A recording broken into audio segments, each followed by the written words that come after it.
Lepaskan kamu. Pertunjukan yang bagus ini adalah kuncinya. Bagaimana saya bisa membiarkan Anda pergi? Saya melihat sesepuh biadab itu menyeringai marah. Wah, kamu tidak hanya menggunakan kami sebagai senjata, tetapi kamu juga membuangnya ketika kamu menggunakannya. Kamu benar-benar tidak tahu bagaimana menulis kata-kata mati. Bagaimanapun, Penatua Safek mendongak, melihat ke dunia berdarah, dan berkata pada dirinya sendiri, permata di telapak tangan Kaisar Ke, dan menantu laki-lakinya, katamu. Berapa banyak harta yang akan diambil Kaisar Ke untuk menebusmu?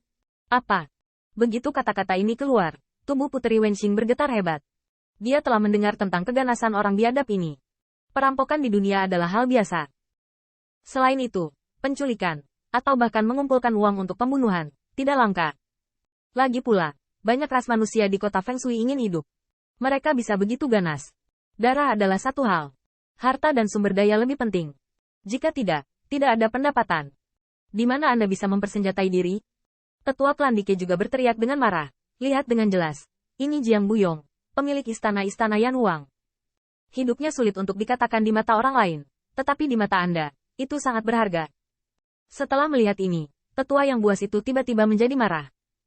Kamu dan anjing surgawi menggigit anjing itu, dan kamu ingin kami yang salah. Ingin bertahan hidup? Ya. Biarkan Kaisar Ke mengambil harta itu untuk membeli hidupmu. Kamu.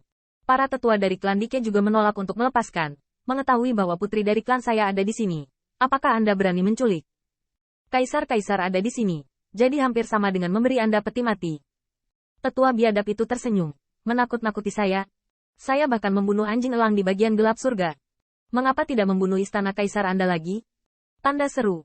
Klan Dike sulit untuk disangkal. Dia tahu berapa banyak uang orang-orang liar ini.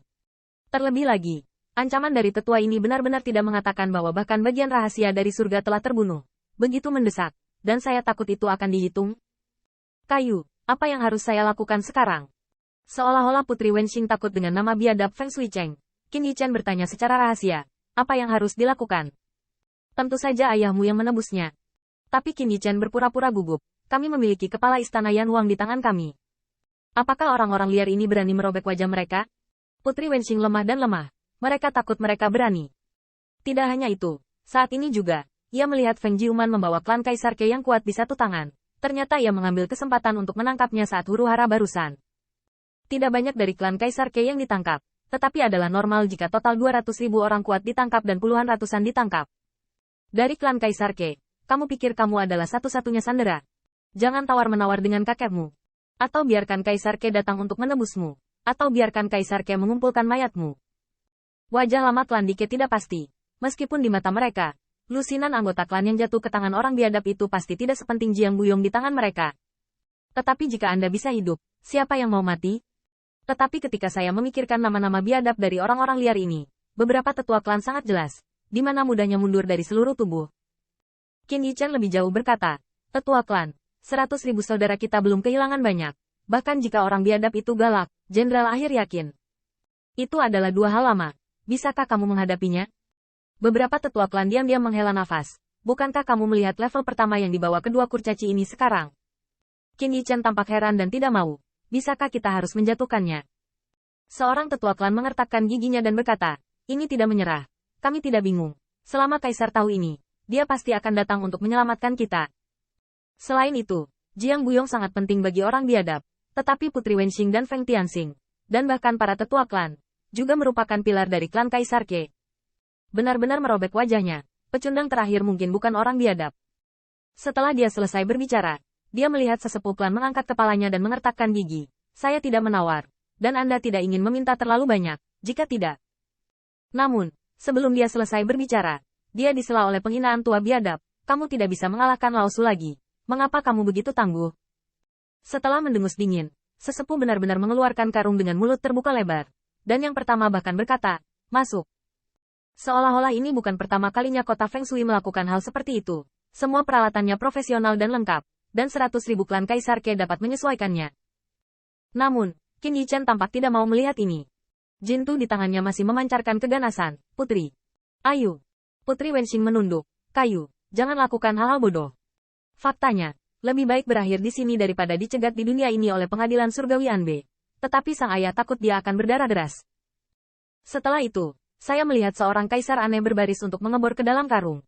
Dan sementara Feng Jiuman memegang mulut karung, dia terlalu senang untuk menutup mulutnya dari telinga ke telinga dan tidak lupa menghitung, seolah-olah dia sedang menghitung potongan harta karun rata-rata. Tunggu. Pada saat ini, Qin Yichen berkata dengan dingin, saya akan masuk selama saya menunggu. Bukankah hidup dan mati terserah Anda? Setelah kata-kata selesai, sayap emas hitam Qin Yichen diubah menjadi dewa dan bulu tau, yang ditempelkan di leher sekelompok ras manusia. Mereka seperti dekorasi saat istirahat, tetapi selama ada perubahan, mereka akan langsung berubah menjadi pisau tajam dan mengambil kepala ras manusia ini. Tingkat. Feng Jiu tercengang. Bukankah klan yang sama ini bermain kartu menurut rutinitas? Dari mana kamu berasal? Namun, ketika kedua tetua buas melihat ini, mereka mengangguk pelan. Anak ini cukup berhati-hati. Semakin nyata permainannya, semakin sedikit Kaisar Ke akan meragukannya pada akhirnya. Beberapa tetua klan, Anda harus optimis tentang pemimpin klan manusia itu. Kedua tetua biadab itu kembali sadar, dan berkata dengan sungguh-sungguh, ayo pergi. Kembali dan tunggu Kaisar Ke menebusmu. Feng Jiuman menggosok tangannya dengan penuh semangat. Kali ini aku benar-benar menghasilkan banyak uang. Putri dari klan Kaisar Ke, serta dewa bawaan, adalah menantu Kaisar Ke. Ada juga para tetua dari klan Kaisar Ke. Satu tampaknya sekarat. Tetua, apakah Anda ingin menyelamatkannya? Penatua Safek berpikir sejenak, tiba-tiba mengeluarkan botol giok kuno, dan mengguncangnya ke Kaisar Ke Clan. 1. Saya harus mengembalikan 3 dari Kaisar Ke. Kalian. Beberapa lelaki tua dari etnis sejati mengertakkan gigi dengan amarah. Tetapi sisa prestise yang ditinggalkan oleh lampu tinggi pistol Anbu membuat mereka merasa bahwa vitalitas saudara-saudara tua yang lahir dan meninggal dengan cepat memudar, cepat dan selamatkan orang. Tiba-tiba, Feng Jiuman memandang Qin Yichen, memikirkan kawan ini. Meskipun itu hanya tubuh bawaan yang terakhir, yang mengira bahwa Putri Wen Qing dipelototi oleh mata yang galak, dan tubuhnya bergetar, dan dia bersembunyi di Qin Yichen. Di belakang, Feng Jiuman terkejut. Putri dari klan Kaisar Ke ini, bukankah dia benar-benar menyukai klan yang sama ini? Memikirkan hal ini, Feng Jiuman tersenyum sok dan tegas. Apa yang disembunyikan? Kakek tidak pernah merampok uang tetapi tidak seks. Selain itu, kamu sangat jelek. Kamu tidak ingin mempostingku.